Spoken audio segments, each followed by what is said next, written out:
This is just two examples of permanent products for that same 500K. Once again, we're looking at about a 500 yearly premium on term.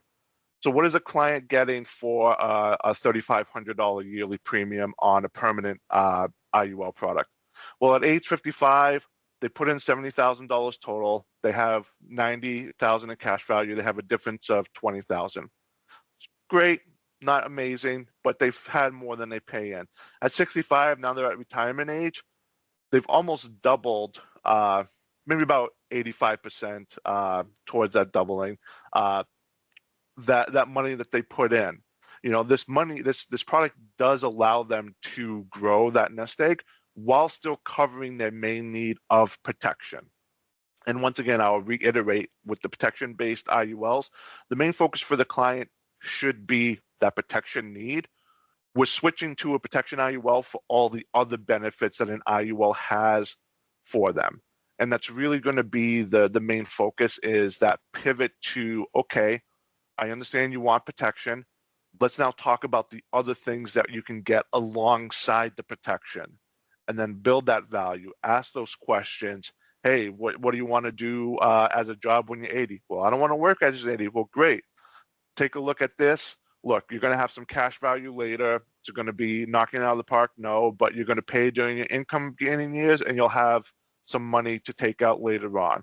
You'll have some money for a kid's retirement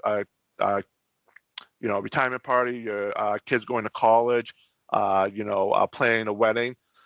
All the things that cash value IUL will have, you'll have here with that protection IUL as well, plus that top line protection. Yes, is it more than a term? Sure, but I would argue that that F-150 all decked out, or that BMW 5 Series is a lot more than a Toyota Corolla, and that's only a car that they're going to have for the next 5 years. So it's really about assigning those values to the product and what it is that they're looking for. So you're going to ask, hey, how do we do that? How do I get clients to talk to me about these types of sales? So it's going to be a little bit of a penny pitch.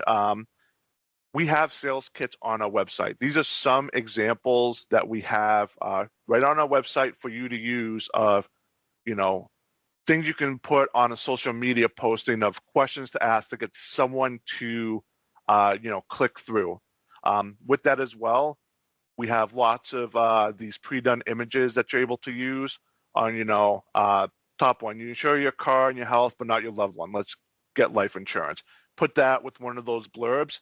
This is how you're going to help generate those leads to you, through social media posting. All this is on our Penny website. Once again, reach out to one of the brokerage managers if you want some additional questions on this. But ultimately, you want to move yourself from the transactional nature of a term sale into that more consultative nature of, the IUL sale, and the marketing and stuff that you do behind it. The marketing that we have that we can, give to you, helps you phrase it in a way that when they're looking at the insurance, that they already have, that little thing in the back of the head of like, okay, well, I need this protection for something. And that mainline protection of, paying for their mortgage and something if they didn't, come back from work tomorrow. It's going to be that top line focus, but really it's our job to then talk about those next levels, the second and third level down, that will move somebody from term into protection-based IUL. I'll end with one final thing. Next week, we actually have one of the carriers coming in for this spot and actually talking through their protection-based product. It's going to be specific to just their product. I'm talking more in general terms, but if you're really keen on this idea and want to learn about a specific product and how to get it through underwriting, the things to do, a little more in depth on, some of the features and differences, I would, express everyone to join next week for that. So with that, is there any questions? Like I said, I wanted to keep this brief, concise, but I hope that there are some questions and we can dig in a little more with anything that anyone may have. Yep, we have a few questions that came in. Okay. Thank you, Chris. So one is, are there any riders that enhance PIUL, like long-term care, chronic illness, or disability riders? So most of the products will have some type of chronic illness rider that you'll be able to have. That is going to be state specific, California being the one that may have some issues with that, California, New York. But most of these are going to have additional riders that you can add to it.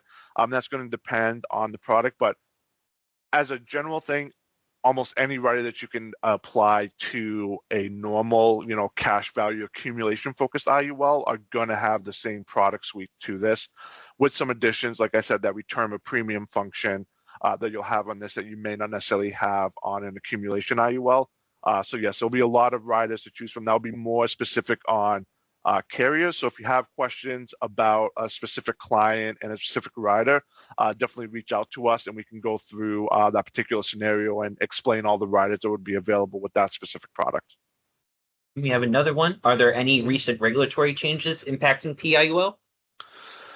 There is none that I know of. One of the main differences between a protection IUL and the cash value IUL is that the protection part of it comes first versus accumulation. So it's not going to have as much flux as maybe an accumulation on any regulatory changes or any caps and participation changes, because the main portion of it is going to be that protection. So the cost of insurance that you're paying for the protection will be a little higher to get that death benefit. So it's not as impacted with any changes, but I don't know of any changes in the past maybe 6 months to a year that would have affected. I don't know of any upcoming that would affect these types of sales. And what are the most common objections that agents hear about PIUL?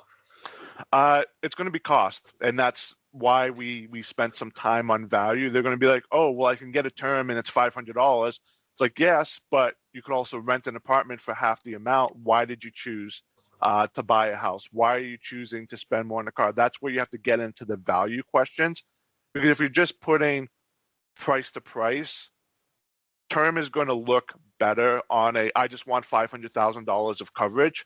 Term is going to be the better option on a pure price. That's where you have to bring value. So one of the most common objections you're going to get is, why am I spending more for this? And that's where you have to take their circumstances and assign the value that a protection-based IUL has to their circumstances to allow them to see the value that they are getting in this versus just paying for a term that, hey, if they live past 30 years and they end up retiring, great, they paid for a term that's done nothing for them. Sure, it provided a little bit of protection, but hey, this protection-based IUL has those additional features, but you have to assign value to those additional features, and you can't just say, hey, it has extra things. Why does it have extra things? How does that impact that client? So that's going to be your most common objection, is going to be price, but that's what you want to focus your conversation on, about the value of the product, because if there's value there, they're not going to worry about the price of the product versus the term, because you've already taken term off the shelf because they understand the value of the extra things that the protection-based IUL has for them. And it looks like we have another one. Okay. So how do you introduce PIUL to older clients who may already have coverage?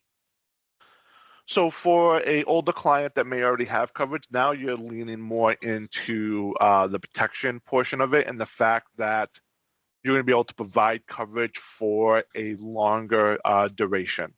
So I didn't get into this particular thing, but on the guaranteed side of this, the full death benefit was there up to age 90. On a midpoint assumption, we were out well past age 102. So well past life expectancy. So if you're talking to an older client, now the conversation has changed to the protection portion of it and not outliving that term, and especially not outliving that term to the point where it starts going into the annual adjustable rate period, where they get a 15-year term due to their age, and on age year 16, their $3,000 term is now $15,000 and just going up year after year for them. So the conversation changes to locking in, excuse me, both the risk class as well as that protection for a longer duration, while still having the benefits of having that cash value and things under it, so that if they do need, money later on down the road to, fund something, that the policy has that within it as well. So that's a very good question. Thank you. Yep, looks like those are all the questions. Okay. So if there's nothing else, as I said, contact either the brokerage manager that you're working with, or give myself a call if you're not currently working with Penny. We can go through individual clients that you may have, any type of scenarios. And then, like I said, check out our website for some different additional information and those sales kits. It's really a great way that we offer, agents out there of how to generate those organic leads, and start the conversations off right with the client coming in focused on more than just what's the cheapest thing that I can purchase. So if you have any other questions, feel free to reach out to us. And I thank everybody for joining me today. Thanks for joining, everyone. See you next time. Thank you.